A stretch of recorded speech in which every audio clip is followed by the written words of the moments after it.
जाऊयात, राज ठाकरे बोलत आहेत.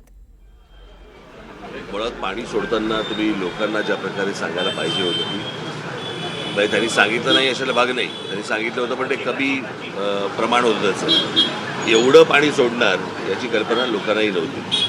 त्यात मुळामुठामध्ये झालेलं अनधिकृत बांधकाम आणि त्या बांधकामांमुळे त्या घरामध्ये शिरलेलं पाणी. मी काल जाऊन आलो. अत्यंत वाईट परिस्थिती आहे त्या संपूर्ण घरांची. आणि मला असं वाटतं की शासनाने या सगळ्या गोष्टींचा नीट विचार करणं गरजेचं आहे. कारण त्यांना आता इन्शुरन्स पण नाही आहे. कळलं का? गाड्या सगळ्या वाहून गेल्या त्यांच्या. आणि इन्शुरन्सवाले म्हणतात की बाबा काही नैसर्गिक आपत्ती असेल तर आम्ही इन्शुरन्स देऊ शकत नाही. मग जर समजा या गोष्टींची पूर्वसूचना न देता जर पाणी सोडलं असेल आणि लोकांचं नुकसान झालं असेल तर मला असं वाटतं की राज्य सरकारने याच्यामध्ये त्यांना मदत करणं आवश्यक आहे आणि गरजेचं आहे. असं वाऱ्यावरती सोडून चालणार नाही. टाउन प्लॅनिंग बद्दल तुम्ही काल बोललात, फक्त एकतानगरचा किंवा परवा दिवशी काय मी खूप वर्ष मी पुण्यामध्ये येऊन सांगतोय की मुंबई बर्बाद व्हायला वेळ लागला. पुणे बर्बाद व्हायला वेळ नाही लागणार हे मी गेले अनेक वर्ष सांगतोय. आणि त्याचंच हे चित्र आहे सगळं. याचं कारण प्रत्येक वेळेला राज्य सरकारकडनं डेव्हलपमेंट प्लॅन येतो पण टाउन प्लॅनिंग नावाची काही गोष्टच नसते. किती गाड्या येत आहेत, किती स्कूटर्स येत आहेत, त्या पार्क कुठे होणार, लोक राहणार कुठे, लोक बाहेर कसे काही बाबा तिथे काही किती काय आहे. टाउन प्लॅनिंगला एका काही काय म्हणू आपण त्याला, काही हजार लोकांसाठी, काही लाख लोकांसाठी, लाख नाही पण हजार लोकांसाठी तिथे काही ज्या उपाययोजना कराव्या लागतात. म्हणजे उदाहरणार्थ तिकडे हॉस्पिटल असावं लागतं, कॉलेज असावं लागतं, शाळा असावी लागते, बागा असाव्या लागतात. हे सगळ्या गोष्टी या टाउन प्लॅनिंगमध्ये येतात. आणि असली कोणतीही गोष्ट मला असं वाटतं आपल्या कोणत्याही शहरांमध्ये राबवली जात नाही. दिसली जमीन की वीक. कळलं का? एवढा एकच उद्योग फक्त सुरू आहे. आणि महानगरपालिकांमधले अधिकारी आणि राज्य सरकारमधले काही लोक आणि मग काही बिल्डर्स ह्या सगळ्या नेक्ससमधनं या सगळ्या गोष्टींचा बरबाद होत जाणारी शहरं ते थांबत नाही आहे. म्हणजे आज पुण्यासारखं शहर जर समजा आपण बघितलं तर एक शहर राहिलेलं नाही आहे. ते 5-5 शहरं झाली आहेत त्याची. म्हणजे मुंबईमध्ये ज्या वेळेला एक लोखंडवाला कॉम्प्लेक्स झालं त्यावेळेला मला असं वाटतं की एक वेगळी मुंबई झाली आहे. पण पुण्यामध्ये जितक्या कमी काळामध्ये ह्या सगळ्या घटना घडल्या किंवा गोष्टी घडलेल्या आहेत हे अद्भुत आहे, विचित्र आहे. कुठपर्यंत शहर पसरत आहे. आणि त्याला दुसरं अजून एक कारण आहे की हे जे सगळं आता मेस झाला गेले 2-3 वर्ष केंद्र सरकार राज्यामधल्या महानगरपालिकांच्या निवडणुका घेत नाही आहे. इथे नगरसेवक नाही, कोणी आमदार आता निवडणुका लागतील त्यावेळेला. पण नगरसेवक नसल्यामुळे जबाबदारी घेणार कोण? म्हणजे प्रशासनाशी बोलायचं कोणी? आणि हा सगळा प्रशासकीय कारभार चालू असताना याची मला असं वाटतं जबाबदारी प्रशासनाची आहे.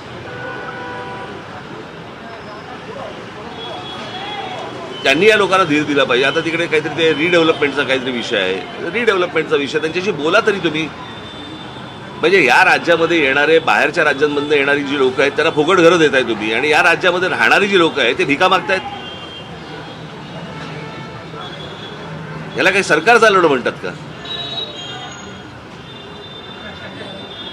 नाही, आत्ताच माझ्याकडे एक मुलगा आता काहीतरी त्या आयुर्वेदाच्या संदर्भामध्ये आला होता, मेडिसिनच्या संदर्भामध्ये ॲडमिशनच्या. बाहेरच्या राज्यामधनं मुलं इथे या राज्यामध्ये आली आणि समजा या राज्यामध्ये आल्यानंतर ती या राज्याची होतात. आणि इकडची आमची जी मुलं आहेत ते कोट्यामध्ये मागतायत.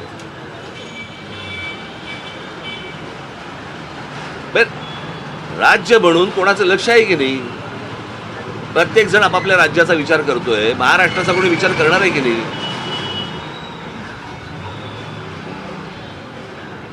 आज जर समजा तुम्ही मुंबईमध्ये झोपडपट्टी पुनर्वसन योजना बघितली, बदा बदा बदा बदा लोक येत आहेत आणि आपापली घरं घेऊन जात आहेत बाहेरच्या राज्यातली फुकट. आणि स्वतःच्या कष्टाचे पैसे घालून जी लोक जमिनी घेत आहेत किंवा फ्लॅट घेत आहेत वगैरे वगैरे ते वाऱ्यावर पडलेत, जे या राज्याचे मालक आहेत. मला असं वाटतं आता मी मुंबईला गेल्यानंतर एक 2-3 दिवसामध्ये माझी बैठक होईल. त्या बैठकीमध्ये काय होईल हे मी तुम्हाला येऊन आल्यानंतर सांगेनच. किंवा तिकडे पत्रकारांशी बोलताना तुम्हाला समजेलच. आता तुम्ही जबाबदारी कुणाची आहे? प्रशासनाला सगळेच जबाबदार करतात. प्रशासक आता रुलिंग आहे हे बरोबर आहे, पण जे सत्ताधारी केंद्रात राज्यात आहेत त्यांच्याकडनंही प्रशासक आणि विरोधकांकडून मला असं वाटतं हा राज्य सरकारचा विषय आहे आणि राज्य सरकारच्या खात्याचा आणि महानगरपालिकेचा हा संबंधित ही जबाबदारी आहे. मला काल ऐकल्यावरती ही लाजीरवाडी गोष्ट, तुम्हाला पनवेल आणि ठाण्यावरनं लोक आणावी लागतात साफसफाईला.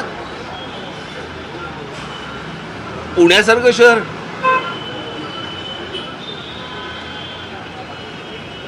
इथे राज्यातनं सोडा बाहेरच्या आपल्या राज्यातनं सोडा बाहेरच्या राज्यामधनं लोक येत आहेत, राहत आहेत की एक चांगलं शहर म्हणून, आणि त्या शहरामधली ही कमतरता. बाहेरच्या महानगरपालिकांकडे लोक मागावी लागतात तुम्हाला साफसफाईसाठी.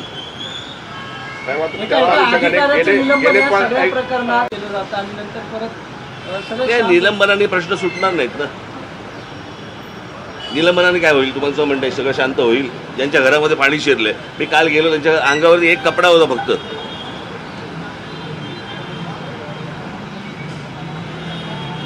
आता समजा तिथे रोगराई वाढली, ते कोण बघणार? एक अधिकारी निलंबित करून काही होत नाहीत ना, प्रश्न सुटत नाहीत असे. राज्य सरकारला स्वतःला याच्यामध्ये सर्वांना, मुख्यमंत्री उपमुख्यमंत्री यांना स्वतःला लक्ष घालावं लागेल याच्यामध्ये. आता तुम्ही उल्लेख केला की पुण्याची 5 शहरं झालेली आहेत. गेले 15-20 वर्ष एक विषय सुरू आहे की पूर्व पुण्याला स्वतंत्र महापालिका असावी, आणि काल शरद पवारांनी एका भाषणात म्हटलं की आता पूर्व पुण्याला स्वतंत्र महापालिका करून प्रशासनाचा ताण हलका होणार आहे का, किंवा हे प्रश्न सुटणार आहे? मला हे बघा, मुळात पहिल्यांदा एखादं शहर असतं तिथे खूप एजन्सीज काम करत असतात, बरोबर आहे. मी काल म्हटल्याप्रमाणे साधारणपणे मुंबई महानगरपालिका आहे, म्हाडा आहे, अजून काही इतर काही सगळ्या त्याच्या पुण्यामध्ये पण आहेत. या सगळ्या ज्या काही आपण काय संस्था ज्या काही म्हणू आपण सरकारच्या, यांची एकत्र कधी बैठक होते का हो?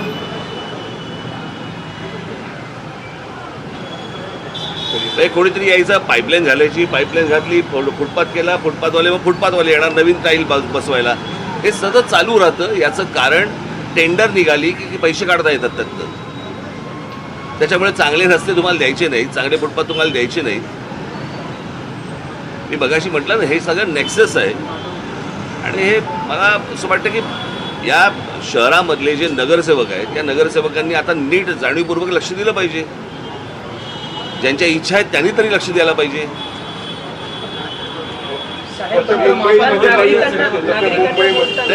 मी परत तेच सांगतो ना, आता एक असली काय आणि स्वतंत्र असली काय.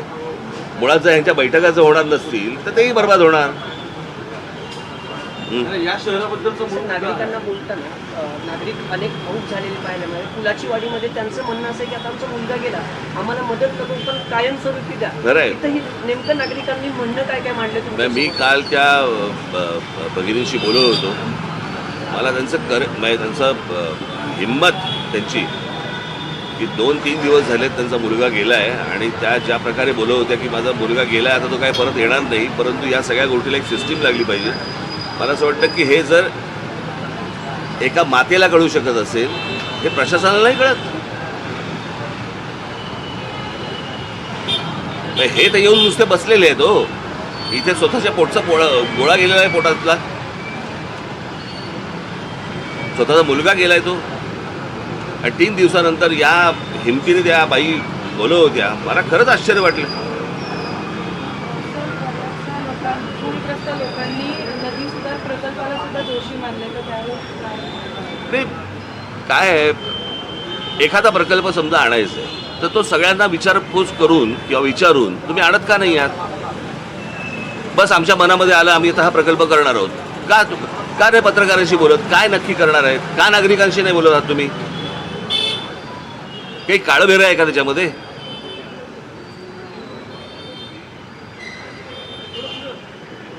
विचारायला गेल्यानंतर ते सांगणार नाही नाही वरून सांगितलं गेलं. वरून म्हणजे कुठून? आभाळातून?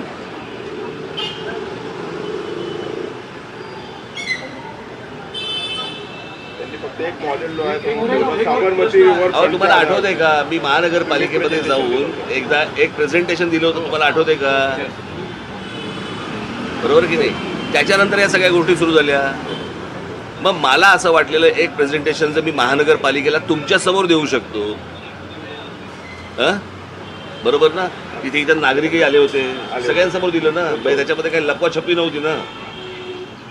मग जर समजा केंद्र सरकारच्या कोणत्या तरी एका आर्किटेक्टने असं येऊन इकडे कामं करायची आणि नदी सुधार प्रकल्प करायचा, दाखवा लोकांना, सांगा लोकांना तुम्ही. टाउन प्लॅनिंग हा विषय तुमच्या अजेंड्यावर राहिला. तुम्ही वारंवार टाउन प्लॅनिंगचा उल्लेख करताय. शहराचा मूळ प्रॉब्लेम हा अनऑर्गनाइज डिस्ट्रीब्युशन ऑफ सिटी हा एक याचा आपण मुद्दा जर धरला तर एकेकाळी या शहरात मनसेचे सुद्धा 28-46 नगरसेवक होते. शहर वाढत असताना महाराष्ट्र नवनिर्माण सेनेत राष्ट्रीय पक्ष म्हणून आणि तुमचे लोकप्रतिनिधी म्हणून सुद्धा या सगळ्या प्रोसेसचा एक भाग राहिलेला आहे. आता येणाऱ्या निवडणुकांमध्ये पण तुम्ही नक्की कशा पद्धतीने या गोष्टी सगळ्या अनलाइज करणार आहात? मला लोकांचा प्रश्न पडतो. माझं असं म्हणणं आहे की महानगरपालिकेकडनं डेव्हलपमेंट प्लॅन फक्त येता कामा नये, टाउन प्लॅनिंगचा प्लॅन देखील आला पाहिजे. म्हणजे आता गेल्या तर 10 वर्षामध्ये जर समजा तुम्ही बघितलं तर इतकं विस्कटली आहे घडी या शहराची, ती बसवायची. मला असं वाटतं आपापसातले हेवे दावे बाजूला सारून सर्व राजकीय पक्षांनी जर एकत्र बसलं तर या शहराचा प्रश्न सुटेल. एकट्या पक्षाचं काम नाही आहे. डीपी मंजूर होत नाही गेली सध्या. टाउन प्लॅनिंग हा जो विषय आहे तो तुमच्या अजेंड्यावर अगदी पक्ष स्थापनेपासून राहिला. म्हणजे मुंबई, नाशिक, नागपूर प्रत्येक ठिकाणी तुम्ही प्रेझेंटेशन दिलं, पुण्यासाठीही तुम्ही बेस्ट प्रेझेंटेशन दिलं. पण मग शासन किंवा सरकार ह्या सगळ्या टाउन प्लॅनिंगसाठी आणि स्ट्रक्चरसाठी कुठेतरी कमी पडतंय का? आणि सरकारला अर्थातच ना, अर्थातच त्यांचं लक्षच नाहीये कोणाचं. म्हणून मी आपण तेच बोलतो असं नाही का वाटतं मला. मी बघायची तुम्हाला सांगितलं की सगळ्या एजन्सीज एकत्र काम करत नाहीत, त्याच्यामुळे झालेला हा सगळा विचका आहे. यातला फ्लडलाईन्सचा एक मुद्दा आहे. फ्लडलाईन्सची पुन्हा नव्याने आखणी करावी, कारण ज्या पद्धतीने बांधकामं झालेली आहेत त्या पद्धतीने फ्लो येतो. अनेकांचा असा दावा आहे की जेवढ्या प्रमाणात पाणी सुटल्यानंतर हे इथपर्यंत पाणी येतं. मला असं वाटतं आपण ना ज्या गोष्टी बोलतो ना, हे रॉकेट सायन्स नाही आहे. हे अत्यंत सहज शक्य होणारी गोष्ट आहे ही. पण याच्यामध्ये जर समजा मुळापासून जर समजा तुम्ही बसलात आणि त्याच्यावरती जर समजा खर्च झाला आणि लोकांना कळलं की याच्यातनं उद्या समजा अशा प्रकारे हे बघा, पाऊस पडणं हा काय तुमच्या माझ्या हातात नाही आहे, पण उद्या अशा प्रकारचा पाऊस पडल्यानंतर ज्याला गेट्स ओपन होतात, ती गेट्स ओपन झाल्यानंतर लोकांना याचा त्रास होणार नाही. या प्रकारचं कोणतं प्लॅनिंग आपल्याला करता येईल? आज जर समजा मुख्यमंत्री उपमुख्यमंत्री 2 आहेत, एक तर पुण्याचेच आहेत, बरोबर ना? म्हणजे ते नसताना पण धरण वाहलंय, एवढं पाणी पडलं. आता मला असं वाटतं की त्यांनी याच्यामध्ये लक्ष घालायला नको का? हे काही जगात पहिलं एकमेव शहर नाहीये की ज्याच्यामधून नदी जाते. जगात अशी सगळीच शहर आहेत की ज्याच्यामधून नदी जाते. पण ते काय करतात आणि मग आपल्याकडे का नाही होत गोष्टी? इलेक्ट्रिकच्या पोलला दिवे लावायचे हे उद्योग करण्यापेक्षा मला असं वाटतं या विषयांवरती लक्ष घातलं पाहिजे. दुसरा एक ज्वलंत विषय जो एमपीसीचे पण विद्यार्थी आहेत, एमपीसीचे पण विद्यार्थी आहेत, त्यांना लागू होतो तो म्हणजे कोटी दिव्यांगत्वाची प्रमाणपत्र घेऊन सरकारी नोकरीमध्ये शिरणाऱ्यांचं प्रमाण.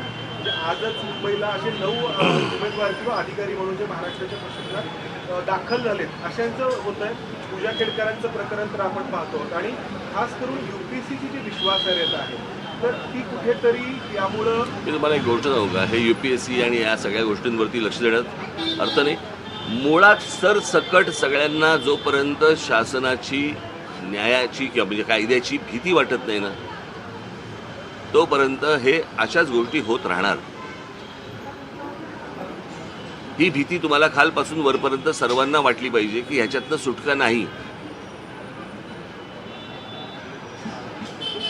बरोबर की नाही? आता साधारणपणे इथे त्या पोर्शेचा ॲक्सिडेंट झाला काय, त्या गाडीचा, त्या पोर्शे गाडीचा ॲक्सिडेंट झाला की नाही? पण जी 2 मुलं गेली त्याच्याबद्दल कोणीच चर्चा करत नाही. त्यांच्या आईवडिलांचं काय झालं, त्यांनी पुढे काय करायचं वगैरे ह्याच्याबद्दल चर्चाच नाही आहे. तो श्रीमंत कोणतरी पोर्शे घेऊन गेला म्हणून बातम्या त्याच्याच येतात.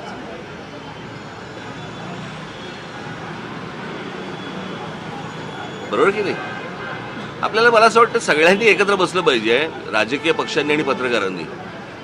पवार असं म्हणतात की राज्यात मराठा विरुद्ध ओबीसी मराठीचा विषय आहे. मराठीच्या पुस्तकामध्ये इंग्रजी शब्द जे आहेत ते बालभारतीने वापरले गेले, त्याच्यावरून सध्या वाद सुरू आहे आणि मनसे मराठीचा मुद्दा घेऊन जाते आणि मराठीच्या पुस्तकात इंग्लिशचे शब्द यायला लागले.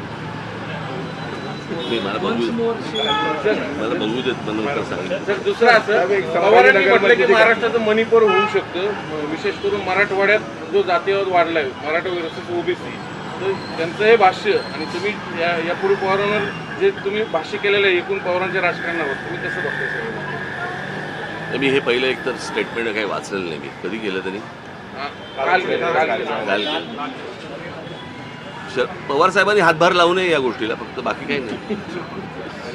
एक गंभीर घटना संभाजीनगरमध्ये घडली. त्याच्यामध्ये एका मुली म्हणजे आंतरजातीय विवाह किंवा असा विवाह केल्यामुळे त्या मुलीच्या नवऱ्याला त्या मुलीच्या भावानी आणि त्यांनी मारलं. म्हणजे याला ऑनर किलिंग आता म्हणायचं की नाही माहिती, पण अशा प्रकार आजही आपण मला असं वाटतं मी मगाशी या विषयावरती बोललो तुम्हाला. आपल्याकडे या बारीक सारीक गोष्टी ज्या आहेत ना, मी मगाशी काय म्हटलं तुम्हाला, खालपासून वरपर्यंत जोपर्यंत कायद्याची भीती नाही तोपर्यंत अशा घटना ह्या घडत राहणार.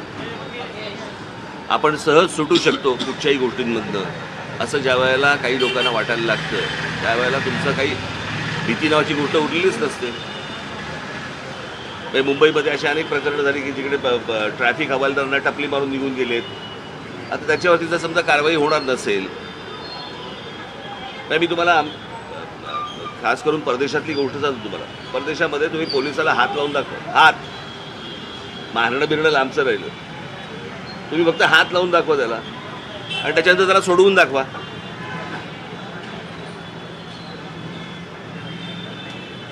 म्हणजे अशा अनेक घटना जर पोलिसांच्या बाबतीत घडू शकतात.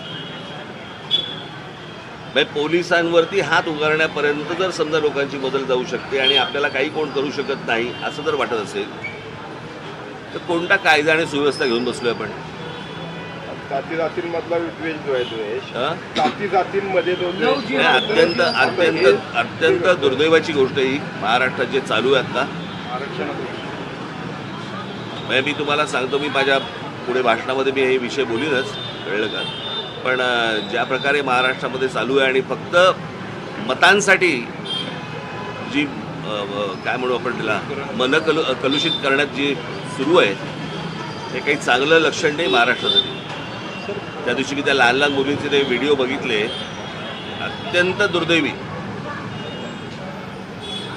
मला असं वाटतं या सगळ्या ह्याच्यामध्ये राजकारण्यांनी या गोष्टींचा विचार केला पाहिजे. तुमच्यामधले काय मतभेद असतील, तुम्हाला काय मतदान करून घ्यायचं असेल, काय करायचं असेल ते करा, पण या जातीपातींमधलं विष कालवून तुम्हाला जर मतदान मिळणार असेल तर महाराष्ट्राचं भविष्य हे काही चांगलं नाही. विशालगडावरचं जे अतिक्रमण काढलं गेलं त्यानंतर जो काही वाद सुरू झाला त्यावर राजकारण पण होताना दिसतंय. काय मी बोललो होतो की त्याच्यामध्ये या सर्व गडकिल्ल्यांवरची जी अनधिकृत बांधकामं आहे ती पाडून टाका म्हणून. ती नंतर झालेली आहेत ती. आरक्षण हा मुद्दा असणार आहे का अजेंडा? विधानसभा निवडणुकांसाठी काही स्ट्रॅटेजी ठरते का? मनसेची जागा लढवणार स्ट्रॅटेजी आत्ता सांगू. सर, ज्या पद्धतीने लोकसभा निवडणुकीच्या वेळी तुम्ही मोदींना बिनशर्त पाठिंबा दिला होता, मात्र आता मी ज्यावेळेला बोलेन त्याला बोलीन सगळ्या गोष्टी एका वेळेला. तुला काय वाटतं?